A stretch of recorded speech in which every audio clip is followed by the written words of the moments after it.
ሰላም ጤና ይስጥልኝ ቅዱሳኖች እንዴት ከረማችሁ? ሁሉ ሰላም ነው ወይ? ጌታ የተባረከው ሳምንታችሁ ሰላም ነው ወይ? ወራችሁ አመታችሁ ሁሉ መልካም ክብር ለመድኃኒዓለም ይሁን። የረዳን እግዚአብሔር የተባረከ ይሁን። የንጋት ኮከብ የሚለው ፕሮግራማችንን ጀምረናል። ክብር ለሱ ብቻ ይሁን። እግዚአብሔር ጻድቅ ነው፣ እግዚአብሔር መልካም ነው። ጸልይ ብላችሁ መልእክት ባስቀመጣችሁት መሰረት እንግዲህ እግዚአብሔር በሰጠኝ አቅምና ኃይል ጸልያለሁ። የእግዚአብሔር መልስ ደግሞ እንጠብቃለን። ጌታ ስሙ ይባረክ። ክብር ለኢየሱስ ይሁን። የእግዚአብሔርን ቃል ዛሬ ትንቢተ ኢሳይያስ 45 ላይ ያለውን ቃል አብረን እናያለን። እንደዚህ ይላል። በጌታችን በኢየሱስ ክርስቶስ ስም አነበዋለሁ። ለተቀባው ቀኝ እጁን ለያዘሁት ነገስታትን ትጥቅ አስፈታለት ዘንድ አሕዛብን ሁሉ ላስገዛለት ደጆችንም እንዳይዘጉ በሮችን በፊቱ ለምከፍትለት ለቂሮስ እግዚአብሔር እንደዚህ ይልሃል። በፊት እሄዳለሁ፣ ተራሮችን ደልዳላ የነሐስን በሮች እሰብራለሁ፣ የብረትንም መወርወሪያዎችን እቆርጣለሁ። በስምህ የምጠራ የእስራኤል አምላክ እኔ እግዚአብሔር መሆኔን ታውቅ ዘንድ በተሰወረ ስፍራ የተከማቸውን ሀብትህን በጨለማ ያለውን ንብረትህን ሰጥሃለሁ። ስለ ባሪያዬ ስለ ያዕቆብ ስለ መረጥኩት ስለ እስራኤል አንተን ባታውቀኝ እንኳን በስምህ ጠርቻለሁ፣ የክብርንም ስም ሰጥቻለሁ። እኔ እግዚአብሔር ነኝ፣ ከኔ ሌላ ማንም የለም፣ ከኔ በቀር አምላክ የለም። አንተ ባታውቀኝም እንኳን እኔ አበረታሃለሁ። ይኸውም ሰዎች ከፀሐይ መውጫ እስከ መጥለቂያዋ ከእኔ በቀር ሌላ እንደሌለ እንዲያውቁ ነው ይላል። ክብር ለኢየሱስ ክርስቶስ ይሁን። እስከ ቁጥር 6 አንብቤዋለሁ። የእግዚአብሔር ስም ለዘላለም ይባረክ። ለዚህ ቃል አብረን እንጸልያለን። እግዚአብሔር መንፈስ ቅዱስ እንዳለው እንግዲህ እንጸልያለን። ጌታ ይክበር። እግዚአብሔር አምላክና መድኃኒታችን ሆይ ስለዚህ ሁሉ እጅግ አድርጌ አመሰግንሃለሁ። ለዘላለም ተባረክ። ክብር፣ ምስጋና፣ አምልኮ፣ ስግደት ለአንተ ብቻ ይሁን። ጌታ ሆይ አንተ አባት ነህ፣ አንተ ንጉስ ነህ፣ አንተ ጌታ ነህ። እንዳንተ ማንም የለም። ለዘላለም ተባረክ ጌታ መንፈስ ቅዱስ። ሃሌሉያ። ስለ ምህረት ጌታ ሆይ ስለ ፍቅር እግዚአብሔር አምላክና መድኃኒት እጅግ አድርጌ አመሰግንሃለሁ። እግዚአብሔር ሆይ በዚህ ቀን ደግሞ ጌታ መንፈስ ቅዱስ በፊት እንድንሆን እድል የሰጠ አንተ ነህ። ቀኝ እጅህን ለያዝኩት አልከው፣ ለቂሮስ ለቀባሁት አልክ። እግዚአብሔር ሆይ የተቀባ እግዚአብሔር ሆይ ቀኝ እጁን የተያዘ ምን ያስፈራዋል? ጌታ ሆይ እንዲህ አድርገህ ስለጠራህን ስለለየህን እጅግ አድርጌ አመሰግናለሁ። ቃልን አንተ አስተምረን ጌታ ሆይ በጸሎታችን በቃል ውስጥ አንተ እለፍ። ኃይልና ብርታት ክብር በእኛ መካከል ይሁን። ስለ ሁሉ ተመስገን እግዚአብሔር አምላክ። ተስፋ የቆረጡ አገልጋዮች እግዚአብሔር ግራ ለገባቸው አገልጋዮች ይህ በማለዳ መልእክት ስለሆነ ይህ በዚህ ቀን መልእክታችን ስለሆነ እጅግ አድርጌ አመሰግናለሁ። ለዘላለም ተባረክ። ክብር ለአንተ ይሁን በጌታ በኢየሱስ ስም አሜን። ቅዱሳኖች ክብር ለኢየሱስ ክርስቶስ ይሁን። እግዚአብሔር ጻድቅ ነው። እንደ ጌታ ያለ ማንም የለም። እግዚአብሔር ሁልጊዜ አዲስ ነገር ማድረግ ልማዱ ስለሆነ ጌታን እጅግ አድርጌ አመሰግነዋለሁ። እዚህ ቦታ ላይ የምንመለከተው የእግዚአብሔርን ሐሳብ ለቀባሁት ቀኝ እጁን ለያዝኩት ብሎ ይላል። ቀኝ እጁን ለያዝኩት፣ ለቀባሁት ቀኝ እጁን ለያዝኩት። ክብር ለኢየሱስ ይሁን። ነገስታትን ትጥቅ አስፈታለታለሁ ይላል። የተቀባ የሚለው ቃል እንግዲህ ከኢየሱስ ክርስቶስ ጋር የሚያያዝ ነገር አለው። ክብር ለኢየሱስ ይሁን። የተቀባ የሚለው የእግዚአብሔር ቃል ጌታ ኢየሱስ ክርስቶስ የተቀባ ብሎ ይናገረዋል። የተቀባ እንግዲህ የሚለው መሲሁ እንደገና ክርስቶስ ተብሎ የሚገለጠው ቃል ማለት ነው። ስለዚህ ይሄ ሰው እግዚአብሔር አምላክ ከባቢሎን ውስጥ ባሉ መሪዎች መካከል ያለ ሰው ነው። ከባቢሎን ውስጥ የተመረጠ ሰው ነው። እግዚአብሔር የመረጠው፣ እግዚአብሔር የቀባው፣ እግዚአብሔር ያየው፣ እግዚአብሔር ቀኝ እጁን የያዘው ሰው ነው። ምክንያቱም እንደውም ባታቀኝ ብሎ ይለዋል። አንተ ባታቀኝ እንኳን አለ ይለዋል። እኔ ስለ እስራኤል ስለ ያዕቆብ ብዬ መርጫለሁ ብሎ ይለዋል። ምርጫ አድርጌያለሁ ይለዋል። ይሄ ከእስራኤል ውጪ ነው ብለን የምናስብበት ያለ አይመስለኝም። ግን ልጁ የባቢሎን ውስጥ ደረጃ ያለው ሰው ወይም ስልጣን ያለው ሰው ነው ብዬ አስባለሁ። ደግሞ የዛን አገር አምላክ ወይም ደግሞ የባቢሎንን አምላክ የሚያመልክ እንደሆነ ግልጽ ነው። በደንብ አድርጎ ከዚህ አምላክ ጋራ የተያያዘ እንደሆነ ግልጽ ነው ይሄ ሰው ማለት ነው። ቂሮስ ምዕራፍ 44 ላይ ለእስራኤል የመዳን መንገድ ቂሮስን እንደሚያደርገው እግዚአብሔር ይናገራል። ከዛ በኋላ ግን የሚያደርግለትን ወይም ደግሞ እንዴት ከሱ ጋር እንደሚሆን ለነብዩ ሲነግረው ቃል ኪዳን ሲገባለት እናያለን። ይሄ ነብይ የተቀበለው ድምጽ ከራሱ እግዚአብሔር ምንድነው ያለው? ለቀባሁት ይላል። ለቀባሁት። አያችሁ፣ መቀባትና መመረጥ ደግሞ የተለየ ነው። ተመርጦ ደግሞ መቀባት፣ ተቀብቶ ደግሞ ለህዝብ በረከት መሆንም የተለያየ ነው። መቀባት ራሱን የቻለ ከእግዚአብሔር የወረደ የእግዚአብሔር ክብር ማለት ነው። የእግዚአብሔር ኃይል፣ የእግዚአብሔር መንፈስ ነው። መመረጥ ደግሞ ተመርጦ መቆምና ማገልገል ደግሞ እሱ ደግሞ ራሱን የቻለ እግዚአብሔር አምላክ የመረጠው ማለት ነው። አመራረጡ የተለየ የሆነለት ሰው ማለት ነው። ይሄ የተመረጠ ሰው እና የተቀባ ሰው እግዚአብሔር መርጦ እንደገና ቀብቶ እንደገና ሶስተኛ ቀኝ እጁን ያዘው። መረጠው፣ ቀባው፣ ቀኝ እጁን ያዘው። በጣም ነው የሚገርም። አመራረጡ የተለየ ነው። አቀባቡ የተለየ ነው። ደግሞ አያያዙም የተለየ ነው። ይሄ ሁሉ በቂሮስ ላይ የተከናወነው በእግዚአብሔር ኃይል ነው። እግዚአብሔር ራሱ ነው ያደረገው። እግዚአብሔር ኢየሱስ ክርስቶስን ወደ ምድራችን ሲልክ የመጀመሪያው ምርጫ ሆኖለታል። ማለት ልጁ እኛን አሳልፎ በአዳም ምክንያት ታልፎ የተሰጠንበትን መንገድ ለመዝጋት ልጁ እንደተመረጠ ግልጽ ነው። ወደኛ ሲመጣ እግዚአብሔር ልጅ ኢየሱስ አንድ ነገር ለማድረግ ነው የመጣው። ምን አይነት ነገር ነው ለመሆን ነው የመጣው? ከድቅድቅ ጨለማ ለማውጣት ትውልዱን ለማዳን ካለበት ስቃይ ካለብን መከራ ከፍርድ ቤት ለማስወጣት ነው የመጣው። ቂሮስን ደግሞ እግዚአብሔር በብሉይ ኪዳን ዘመን ሲመርጠው ለእስራኤል ብቻ ይሁን እንጂ ልክ እንዲሁ ከሞት ሊያድናቸው ሊያስመልጣቸውና አምላካቸውን ቀጥታ እንዲያመልኩ ከእግዚአብሔር ጋር እንዲገናኙ መንገድ ነው የሆነው ቂሮስ። ይሄ ሰው የተመረጠበት አመራረጥ እና የተጠራበት አጠራር በጣም የሚገርም ነው። ባቢሎን ምድር ላይ የነበሩበትን መከራ እንዴት እንደሄዱ ወደ ባቢሎን እንዴት እንደሄዱ መጽሐፍ ቅዱሳችን ግልጽ አድርጎ ይነግረናል። ግን በዛ ምድር ላይ ሆኖ አምልኮውን እንዴት እንደሚያመልኩ በደንብ አድርጎ እግዚአብሔር ስላየ ይሄን ልጅ መርጦታል። የእስራኤልን ሕዝብ ጠቅላላ ለማዳን፣ የእስራኤልን ሕዝብ ወደ ራሱ ለመመለስ፣ የእስራኤልን ሕዝብ ካለበት ጭንቅ ለማሳረፍ ሲል እግዚአብሔር ወደ ቂሮስ መጥቷል። ስለዚህ ቂሮስን ምን አደረገው? መረጠው። ከዛ ቀባው። ከዛ ቀኝ እጁን ያዘው። ቀኝ እጁን ያዘው። የተመረጠ የተቀባ ቀኝ እጁን የተያዘ ሰው የደከመ ቢመስልም እግዚአብሔር ግን በፍጹም አይጥለውም። ወገኖች ትቶት አይሄድም። እግዚአብሔር በፍጹም በምድረ በዳ ላይ ጥሎት አይሄድም። መከራው ብዙ ቢሆን ጭንቁ ብዙ ቢሆን ልክ እንደ ኢየሱስ ብዙ ጣውረድ ኢየሱስ በምድር ላይ አልፏል። እሱ አምላክ ሆኖ ማለት ነው። ምን የተደረገ የተመረጠ የተቀባ የተጠራ ሰው አምላክ ነው። መለኮታዊ ህይወቱን ሳይሆን በስጋ የነበረው ሂደት በጣም የሚገርም ሂደት ነበር ኢየሱስ ላይ ደረሰ። እሱ ያኛው ለእስራኤል ነው። ኢየሱስ ግን ለዓለም ሁሉ። አመጣጡ ክርስቶስ የመጣበት ዋናው ዓላማ ለዓለም ሁሉ ነው። ቂሮስ ግን ለእስራኤል ህዝብ ተጠርቶ ለእስራኤል ህዝብ ብቻ የተያዘን የተመረጠን የተጠራን እሱም አያውቅም። እግዚአብሔር ነው ይሄን ያለው። ለቀባውት አለ። ከዛ ለመረጥኩት ለቀባው ቀኝ እጁን ለያዘው ለቂሮስ እንዲበሉታል። አሕዛብን በሙሉ አስገዛለታል ይላል። የነገስታትን ወገብ ይፈታል ይላል። ነገስታት የሆኑት ቀንበር የሆኑበት ህዝቡን ካስገዛለት እግዚአብሔር የህዝብ ድምጽ ነው መንግስት የሚባለው። መንግስት የሚባለው የህዝብ ድምጽ ነው። ህዝብ በአንድ መንፈስ ሆኖ በአንድ ልብ ሆኖ የሚመርጠው ሰው ማለት ነው። ስለዚህ መጀመሪያ ምን ይላል ቃሉ? ህዝቡን አስገዛለታል። እግዚአብሔር የያዘው ቀኝ እጁን የያዘው የተመረጠ ሰው እግዚአብሔር የለየው ሰው ምን ብሎ ይናገራል? ህዝቡን አስገዛለታለሁ፣ የነገስታትን ወገብ ደግሞ እፈታለታለሁ። ህዝብ ተገዛ ማለት ነገስታት ወደቀ ማለት ነው። ስለዚህ እነኚህ ሁሉ ነገስታት ለማን እጅ ይሰጣሉ ማለት ነው? ለቂሮስ እጅ እንደሚሰጡ ይናገራል እግዚአብሔር። ይሄንን እጅ የሰጡትን ሰዎች እንግዲህ እግዚአብሔር እንደተናገረው እጅ የሰጡት ነገስታቶች የቂሮስን እግዚአብሔር የሚያደርግለትን ተመልካች ነው የሚሆኑት። ተራራ ሆነውበት ነበር። ተራራ ሆነውበታል። በማፊት በዚህ ብላቴና በቂሮስ ፊት ወይም ደግሞ በእስራኤል ህዝብ ፊት ተራራ ሆነዋል። ማለፍና መሄድ የእስራኤል ህዝብ በፍጹም አይችልም።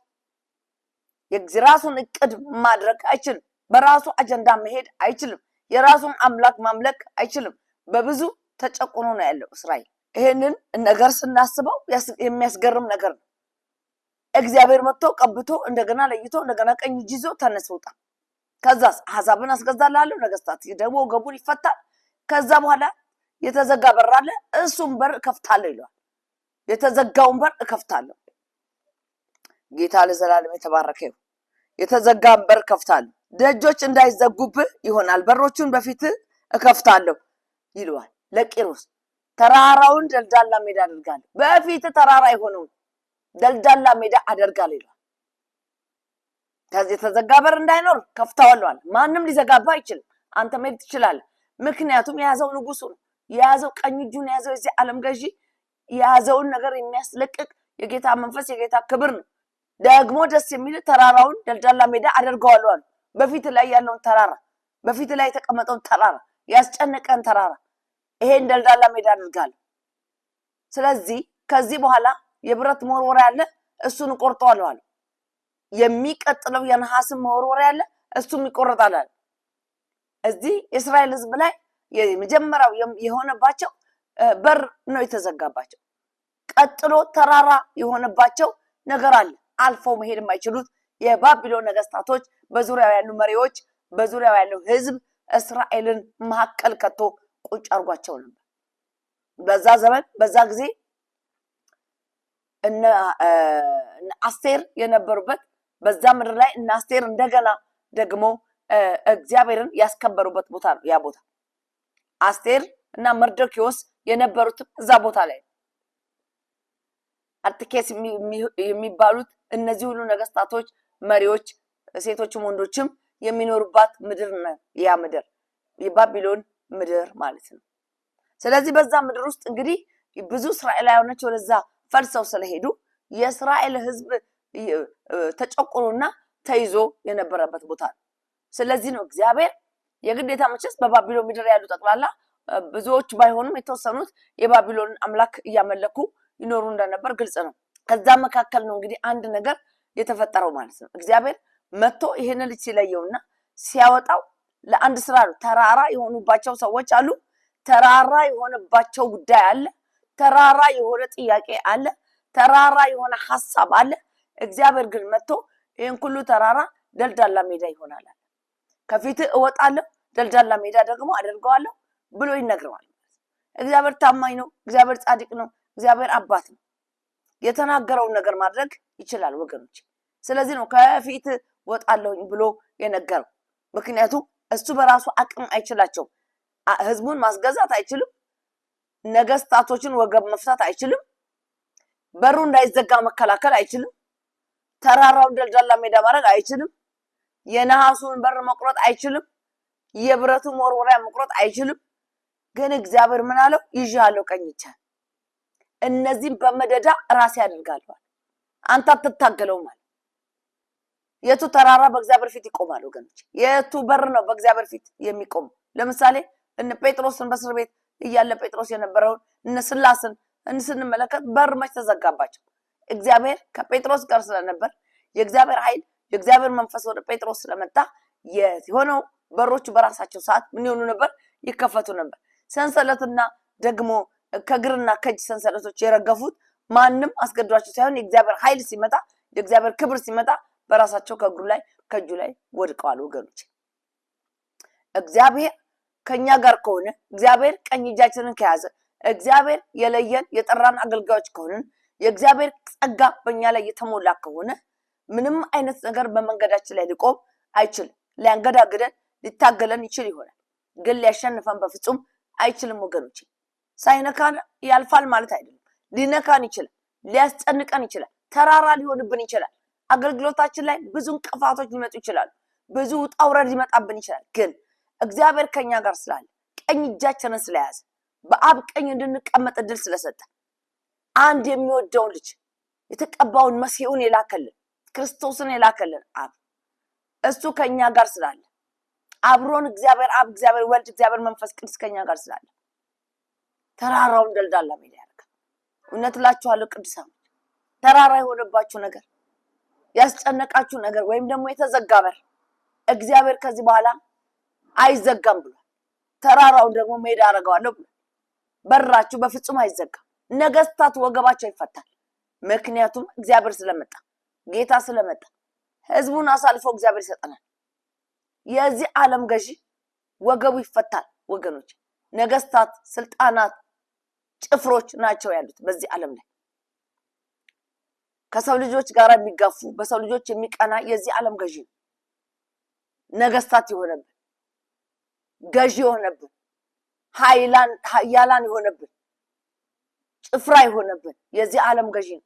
ነገስታት አለ፣ ኃያላን አለ፣ ጭፍሮች አሉ። ስለዚህ እነዚህ ሶስት ቦታ የተከፈሉ እግዚአብሔር የነዚህ ወገብ ይፈታል፣ የያዙትን ይለቃል። ወገኖች ተፈቱ። ህዝቡ ታልፎ ወደ እግዚአብሔር ካዘነበለ ለዚህ ዓለም ገዢ እድል ፋንታ አይኖርም። ቦታው የሚለው በስጋ ያሉትን ነገስታቶች ነው የሚለው። እኔ ግን በመንፈስ ያሉትን ነገስታቶች ይላሉ።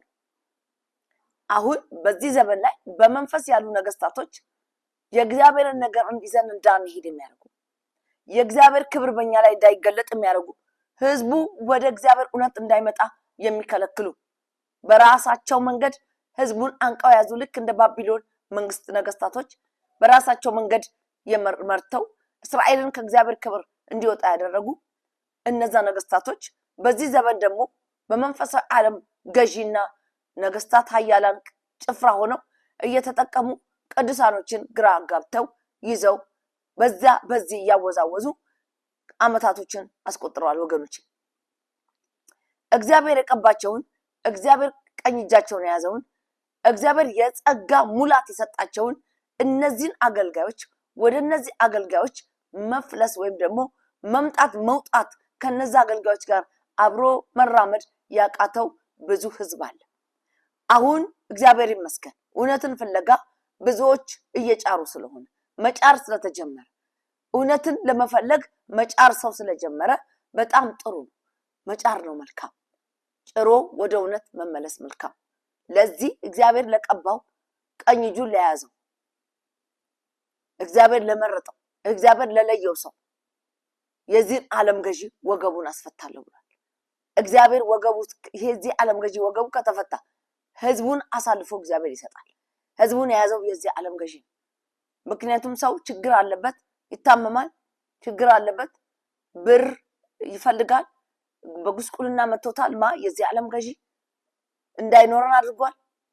ተርፎን እንዳንሄድ አድርጓል። ቅዱሳኖች እንደፈለገ እንዳንዘረጋ አድርጓል የዚህ ዓለም ገዢ። እግዚአብሔር ግን በዚህ ቀን ምን አለ? የነገስታትን ወገብ እፈታላችኋለሁ አለ። ነገስታት ነን ብለው የተቀመጡ ከሰማይ የወደቁት በዚህ ምድር ላይ ነገስታት ነን፣ ኃያላንን፣ ቅርንጫፍ አለን ብለው የሚሉ እነዚህን ነገሮች ወገባቸውን እፈታለሁ አለ። በሁለት መንገድ ማየት እንችላለን። በስጋ ያሉትን በምድራችን ላይ አይናቸውን ያፈጠጡ በነገስታቶቻችን ላይ እጃቸውን የዘረጉትን እነዚህን ሰዎች ወገባቸውን አስፈታለሁ አለ ጌታ። በመንፈስ ዓለም ደግሞ በአየር ላይ የተቀመጡትን ቅዱሳኖችን ግራ ያጋቡ፣ ተስፋ ላስቆረጡ፣ መንገዳችን ላይ የወጡ ህዝቡን ለማያስፈልግ ወጭና ለማያስፈልግ ጎዳና በማያስፈልግ መንገድ ህዝቡ እንዲሄድ ያደረጉትን እነዚህን ነገስታት ወገባቸውን አስፈታለሁ። ከዛ ደግሞ ህዝቡን አሳልፌ እሰጥሃለሁ። እንደገና የተዘጋ በር አይኖርህም አለ። አያችሁ፣ እግዚአብሔር ስለያዘው ነው። አገልጋዮች እግዚአብሔር ይዟችሁ ነገራችሁ ዘግይቶ ሊሆን ይችላል። ነገራችሁ ቆይቶ ሊሆን ይችላል። ነገራችሁ ወደ ኋላ ተጎትቶ ሊሆን ይችላል። እግዚአብሔር ጠርቷችሁ፣ እግዚአብሔር መርጧችሁ፣ እግዚአብሔር ጸጋውን ጨምሮ ወይም ቀብቶ ቀኝ እጃችሁን ይዞ የታለ አንዳንዴ ይገጥመናል እንደዚህ አይነት ነገር። የታለ እግዚአብሔር ወዴት ነህ? የሚፈወሰው ህዝብ በየትኛው ንጉስ ተይዞ ነው ጥሎ የሚጠፋው? አንተን አይተው ለምንድነው ጥሎ የሚጠፉት? ያንተን እጅ አይተው ጥለው ለምንድነው የሚሸሹት እያልኩ እግዚአብሔርን አንዳንዴ እኔ የምጠይቀው ጥያቄ አለ። ብዙ እግዚአብሔር ይጎበኛቸው እንደመጡ ከጌታ ጋር ግንኙነት ያደረጉ የጌታ መንፈስ በራሳቸው ቁጭ ባሉበት መጥቶ የዳሰሳቸው ግን የሌሉ ብዙ ስላሉ ጥያቄ ጠይቃለሁ። ልክ እንደኔው ደግሞ አገልጋዮች ሌሎቻችሁ ይሄን ጥያቄ እንደምትጠይቁ እርግጠኛ ነኝ። በእጃችን ሰው ተፈውሶ ድኖ የሰጠህንን ጸጋ በትክክል በሰዎች ላይ ታስተላልፈን የታሉ ብላችሁ ልታስቡ ወይም ደግሞ ልትናደዱ ልትበሳጩ ትችሉ ይሆናል። እግዚአብሔር ግን እንደዚህ አለ። በምርኮ ምድር ላይ ህዝብ በምርኮ በተያዘበት ተማርኮ በዚህ ዓለም ገዢ በዚህ ዓለም ጥበብ ሰው ሁሉ ተማርኮ በተወሰደበት በዚህ ጊዜ ውስጥ እግዚአብሔር ወደኛ መጥቶ ቀኝ እጃችሁን ለያዝኩኝ ለመረጥኳችሁ ለጠራዋችሁ ለቀባዋችሁ ለእናንተ አለ የነገስታትን ወገብ አስፈታለሁ፣ ህዝቡን አሳልፌ ሰጣችኋለሁ አለ። እግዚአብሔር ህዝቡን አሳልፎ ይሰጠናል ወገኖቼ። ከዚህ በኋላ ነገስታቶቹን አሳልፎ ይሰጠናል። ምክንያቱም እነዚህ ነገስታቶች ህዝቡን አንቀው ይዘውታል። አንቀው ስለያዙት ወገባቸው ሲፈታው ሲመቱ ሲወድቁ ህዝቡ ታልፎ ወደኛ ወይም ደግሞ ወደ ክርስቶስ ይፈልሳል ማለት ነው። ታንቆ የተያዘ ብዙ ህዝብ አለ በዚህ ዓለም ገዥ። በቅርብ ቀን አንድ ነገር አየሁ። በኢየሱስ ስም የሚቀልዱ በጣም የሚገርም ታሪክ ነው። በምድራችን በኢትዮጵያ የዚህን ሐል ክርስቲያን ወይም ደግሞ እግዚአብሔርን እናውቃለን የሚል ህዝብ እግዚአብሔር አለ በምድራችን ብሎ በታላቅ ደረጃ ላይ ያለን ክርስትናን ወደ ኢትዮጵያ መጣን እኛን ከምትል ተቋም መካከል ውስጥ እንደዚህ አይነት ውርደት እንደዚህ አይነት ቅሌት ይታያል ብዬ በፍጹም አስቤ አላውቅም በዘመኔ ማለት ነው።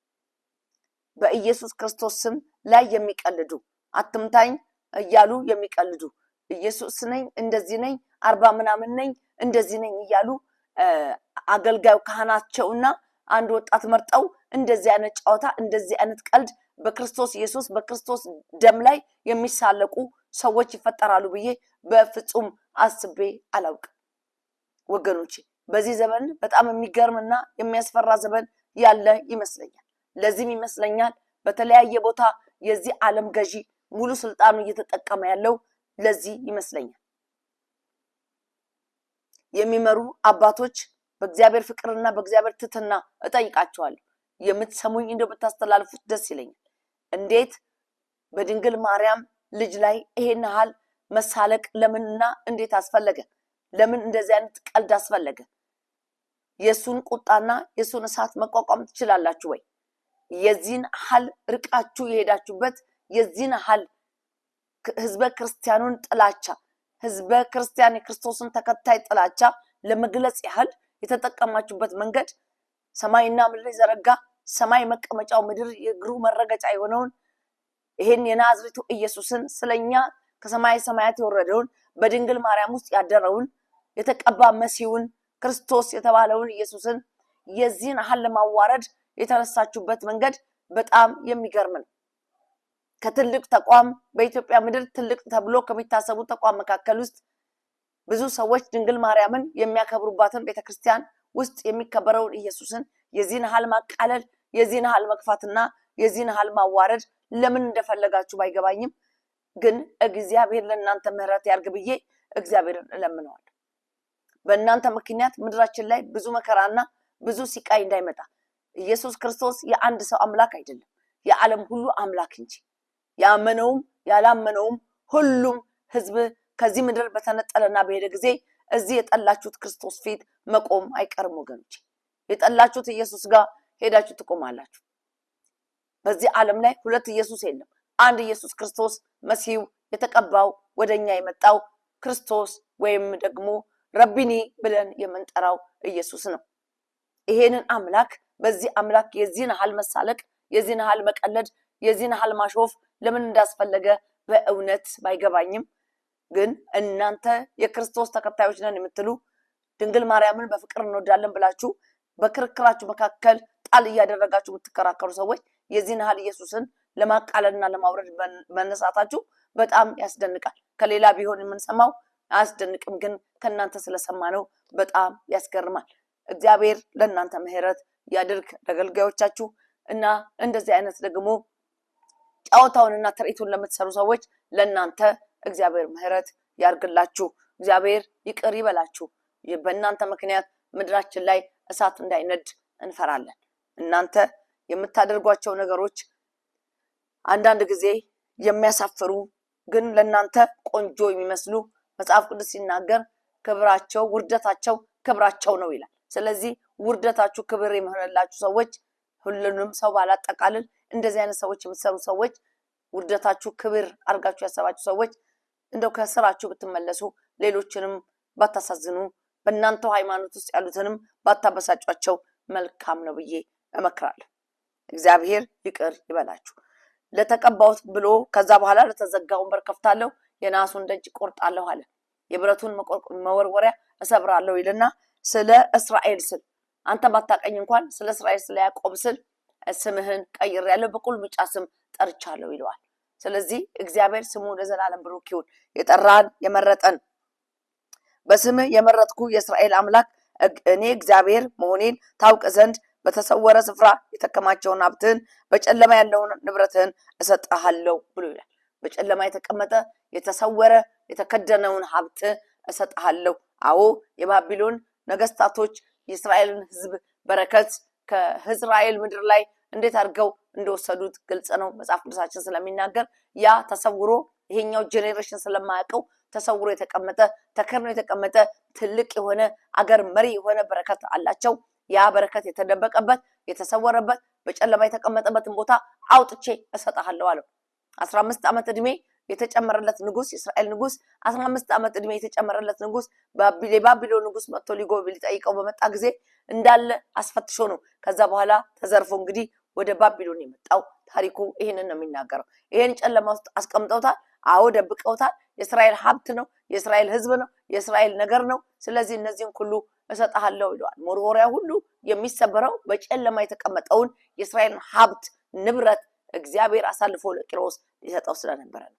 ወገኖቼ ዛሬ ተሰውሮ ተደብቆ የተቀመጠ ማንኛውንም ነገር በጨለማ የተቀመጠ ሀብት እግዚአብሔር አሳልፎ ይሰጣናል፣ ይሰጣችኋል። ተደብቆ የተቀመጠውን በሞላ እንደሚሰጠን ደግሞ የተዘጋው እንደሚከፍት በሮቹን መሮሪያችሁን የብረቱንም ደግሞ የነሐሱንም ሰባብሮ እንደሚያሻግረን መንፈስ ቅዱስ ተናግሮናል። በዚህ ቀን ጌታ ስሙ የተባረከ ይሁን። ክብር ለመንፈስ ቅዱስ ይሁን። እግዚአብሔር መልካም ነው። እግዚአብሔር ጻድቅ ነው። እግዚአብሔር አባት ነው። ስሙ ለዘላለም የተባረከ። በእኛ ሚዛን በፍጹም እግዚአብሔር አይመዘንም።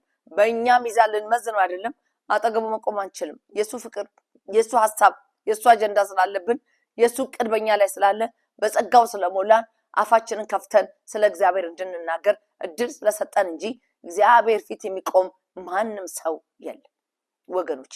ለዚህ ነው ሙሴ እንዲህ ብሎ ጠየቀው፣ ሁሉን አይቻለሁ አሁን ፊትን አሳየኝ አለ። እኔ ፊቴን አይቶ የሚቆም በፊቴ የለም አለ። አያችሁ፣ ፊቴን አይቶ በፊቴ የሚቆም የለም፣ ግን ጀርባዬን ታያለህ አለው። እግዚአብሔር እንደሚባላ እሳት ነው ወገኖች። ለዚህ ነው ኢየሱስ ክርስቶስን ቁጣውን ሁሉ በላዩ ላይ እንዲበርድ አድርጎ ወደ ምድር እኮ የመጣው። እሱ ፊቱን አካሉን ማየት እኛ ስለማንችል በሰው አምሳያ አንድ ልጁን የተቀባ አድርጎ መሲሁን ወደኛ ምድር የላከው ለዚህ ነው ወገኖቼ። ስለዚህ እኛ እድለኞች ሆነን ነው ስለ ኢየሱስ ወይም ደግሞ ስለ አብ ስለ ወልድ ስለ መንፈስ ቅዱስ አፋችንን ሞልተን እንድንናገር እድል ስለሰጠን ነው። ጌታ የተባረከ ይሁን። እግዚአብሔር ይባርካችሁ ቅዱሳኖች። በሚቀጥለው ሳምንት በሌላ ፕሮግራም እስከምንገናኝ ድረስ እንግዲህ በዚህ ፕሮግራም እንጨርሳለሁ። እግዚአብሔር ይባርካችሁ። ዛሬ ተከፈተ በራችሁን፣ እግዚአብሔር በራችንን ከፍቷል። ደግሞ የተሰወረውን ሀብታችንን ሰጥቶናል። እግዚአብሔር የተባረከ ይሁን። እግዚአብሔር ይባርካችሁ ቅዱሳኖች። ተባረኩ። ወደ ቤተክርስቲያናችን መምጣት የምትፈልጉ አድራሻ ከታች አለ። መታችሁ ከኛ ጋር አርብና ሮብ የጾም ጸሎት ነው። እሁድ ቀጥታ ዋናው ፕሮግራም ነው። መታችሁ በጾም ጸሎቱ ፈውስ ብትቀበሉ፣ እግዚአብሔርን ጥያቄያችሁ ይዛችሁ ብትመጡ፣ ጥያቄ ብትቀበሉ፣ መልስ ብትቀበሉ ከጌታ መልካም ነው እላለሁ። እግዚአብሔር ይባርካችሁ። ጌታ ዘመናችሁን ይባርክ። አብራችሁን ቁሙ። ቤተክርስቲያን እንትን እያደረግን ነው። እግዚአብሔር እየረዳን ነው። በዚህ መስመር ደግሞ አብራችሁን ቁሙ። እግዚአብሔር ይባርካችሁ። ጸልዬ ጨርሳለሁ። እግዚአብሔር እጅግ አድርጌ አመሰግናለሁ። ስለ ሁሉ ክብር ላንተ ይሁን። ምስጋናና አምልኮ ስግደት ላንተ ይሁን። መንገዳችን በፊቴ ቀና ይሁን። ሰላማችን በፊቴ በዛ ይሁን። እግዚአብሔር የተዘጋውን በር ከፍቻለሁ ደግሞ ብለሃል ጌታ ሆይ። ጨለማ ውስጥ የተቀመጠው ሀብት ሰጠዋችሁ ብለሃል። በጌታ በኢየሱስ ክርስቶስ ስም መረከብ ይሁንልን። እግዚአብሔር እንደተናገርከው ደግሞ አልፎ መሄድ ይሁንልን። የከበረው ሰረገላ ላይ ያስቀምጥከን የናዝሬቱ ኢየሱስ እጅግ አድርገን እናመሰግንሃለን ጌታ ሆይ። የሚሰማኝ ሁሉ ደግሞ ከዚህ በረከት ተካፋይ ስለሚሆን የእስራኤል ቅዱስ እግዚአብሔር ሆይ አሳልፈ ስለምትሰጠው የተዘጋ በር ማናችንም ስለማይኖረን ደግሞ ከፊታችን ተራራውን ሜዳ አድርገህ ስለምታሳልፈን እግዚአብሔር አምላክ ተራራው የከደነብን የሸፈነብን በረከት ሁሉ ምንወርስበት ጊዜ ስለሆነ እጅግ አድርጌ አመሰግናለሁ። ለዘላለም ተባረክ። ተርፎ ያለውን ጊዜና ሰዓት ተረከብ እግዚአብሔር ሆይ። ቀናችን፣ ጊዜያችን፣ ወራታችን ሁሉ የተባረከው ልጆቻችን፣ ዘራችን እግዚአብሔር፣ ትዳሮቻችን እግዚአብሔር ሆይ ዘመናችን፣ አገልግሎታችን በፊት የተባረከ ይሁን። አገራችንን፣ ምድራችንን ሰላሟን መልስ። ነገስታቶችን ማስተዋልና ጥበብ ስጥ።